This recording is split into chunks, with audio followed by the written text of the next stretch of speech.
Can I have one? Yes, you can. Thank you. And they give you a sandwich here. And water. I love this. It's so different. So different. Thank you so much. So I got invited to this pro-Israel solidarity conference here in Germany. And I gotta tell you something. How is it that whenever you go to a pro-Israel demonstration, conference, I don't know what, you're gonna meet lovely people. There's gonna be music, very nice music. There's gonna be just so much love and support. And then when you go to a pro-Palestine demonstration,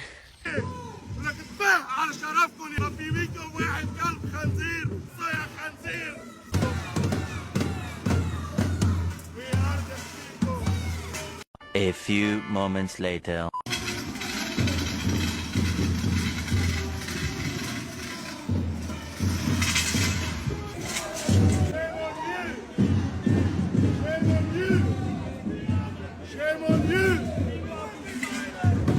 it's always about death, destruction, violence, they're burning stuff, they're attacking the police, and they're calling for jihadist intifada, and I don't know what, and I mean, yeah, maybe let's, oh.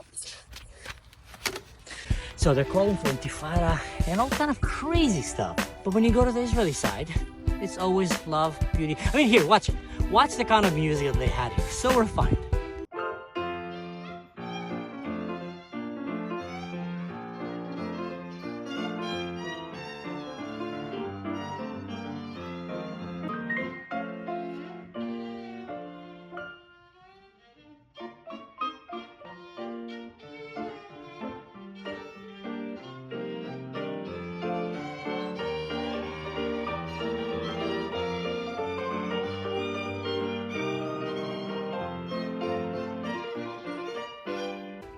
A piano, a violin, even a shofar. There was a guy doing music with a shofar.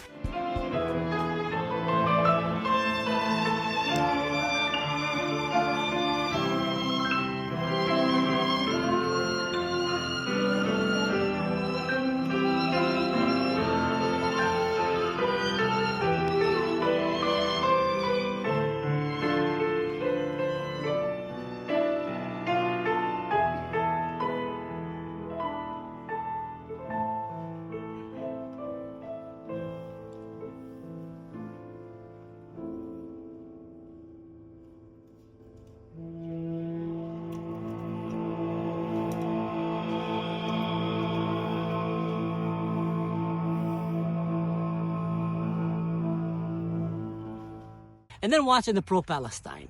What kind of music they have.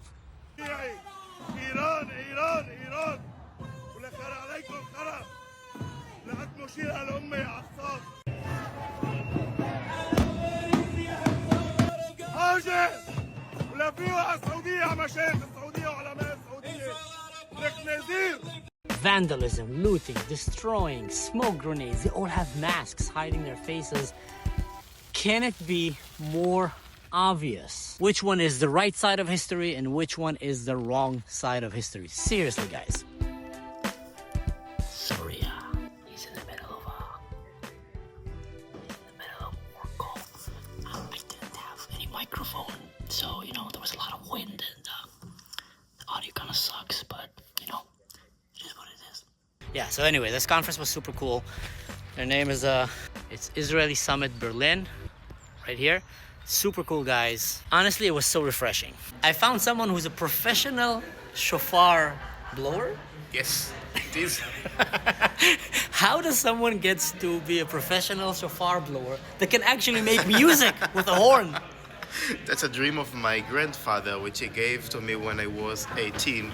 He gave me the shofar with a mission that I should learn how to play on it as it would be any other concert instrument and bring it to the classical stage. As someone who's been doing social media content, and a lot of my stuff that I've been doing have been standing in support of Israel, the Jewish people, and against radical Muslims and Islamists and jihad and all this stuff. So when you start doing content like I'm doing, you're gonna mostly get hate and threats. You're literally in the front line of very ugly warfare and social media warfare.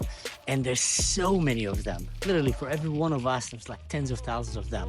So you're getting heat, a lot of heat. Threats, personal threats, family, you know, just a lot of yucky cow poop stuff. And our side is more civilized, more quiet, and they're not as loud. So you don't feel sometimes the support. But when you come to a conference like this, and they had Carolina Bursler, you all know this brave, really amazing German lady that's all the time holding these signs that says, you know, raping Jewish women is not, you know, resistance, like you said, etc. And then they attack her for that. People are getting attacked for saying that raping Jewish women is not okay. So she was there. Statue. What's going on here?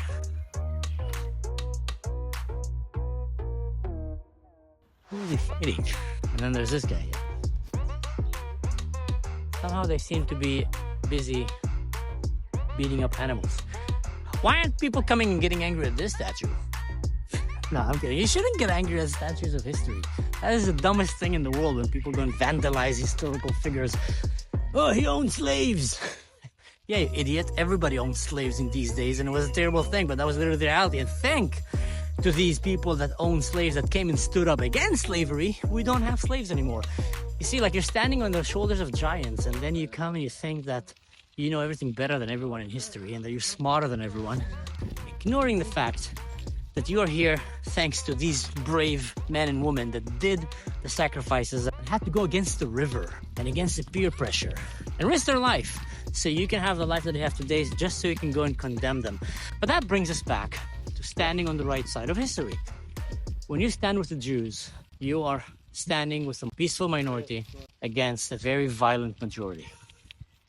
You're standing with the people that love freedom, tolerance, existence, coexistence, science, education, and against the people that hate all the things that I just said.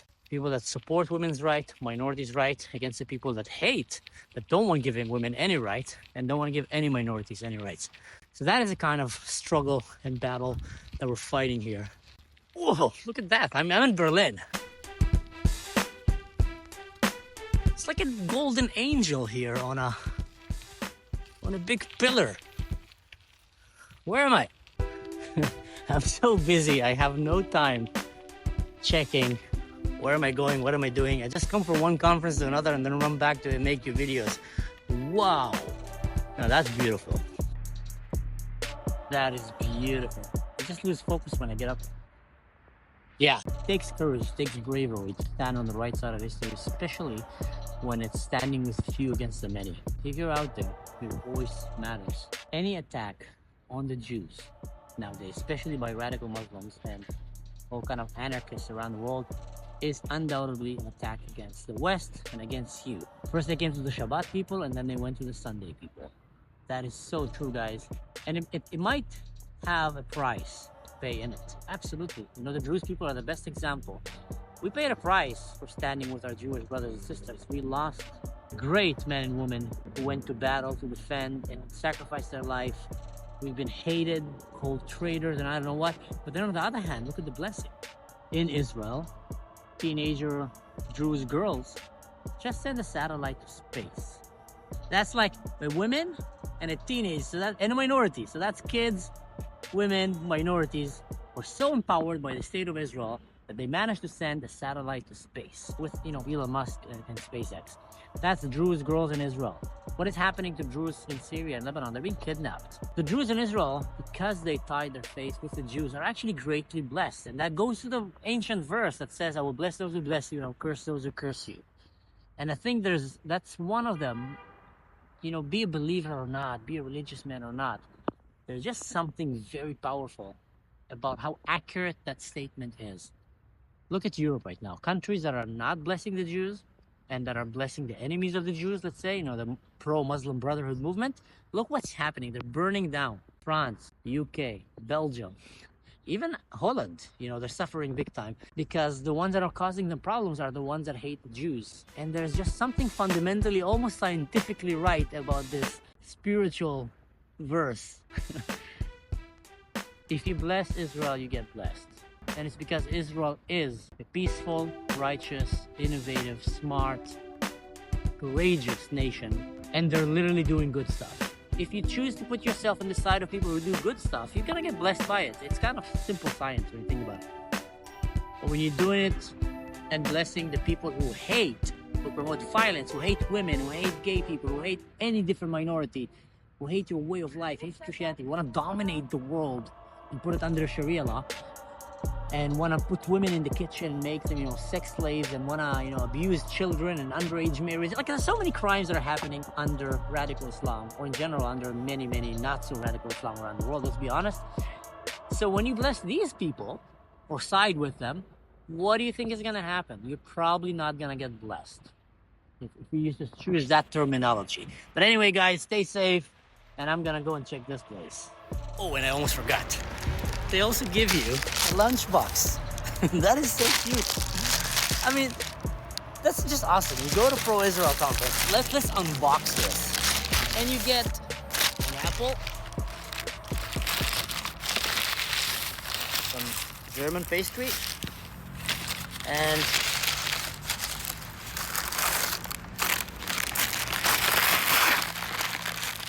a salami sandwich, and obviously sparkling water.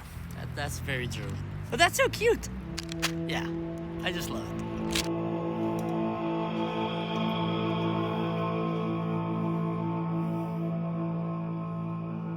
So it took me some years to understand that this is very big. And before 2 years, I got Be'ezrat Hashem a little closer to God, and I started to pray, and I understood that with the shofar, I have such a connection, and I started to practice and learn just how to play on it, how to bring all them notes out of that, and not just the two natural notes. So the result of it, I already played the shofar soloist. I will show you guys. He was playing it here with a lady with a violin and a piano.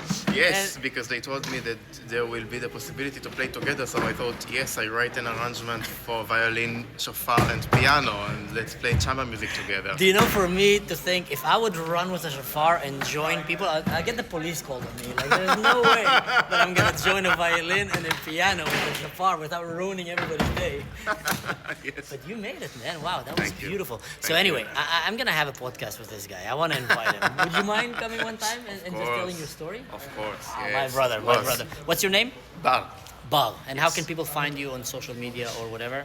Bar Zemach. At the Instagram, Bar Zemach, on Facebook, YouTube, TikTok, and my website, www.barzemach.com.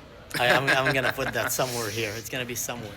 I Sure. love that. Thank you, Bob. Thank you. As a giver.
Wow! Wow! So good. So good. Woo-hoo!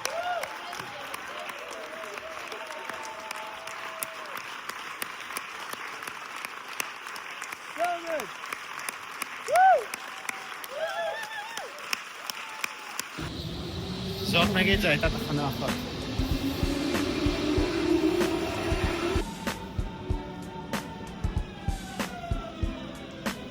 Bye, Dennis. I'm gonna have you in my YouTube.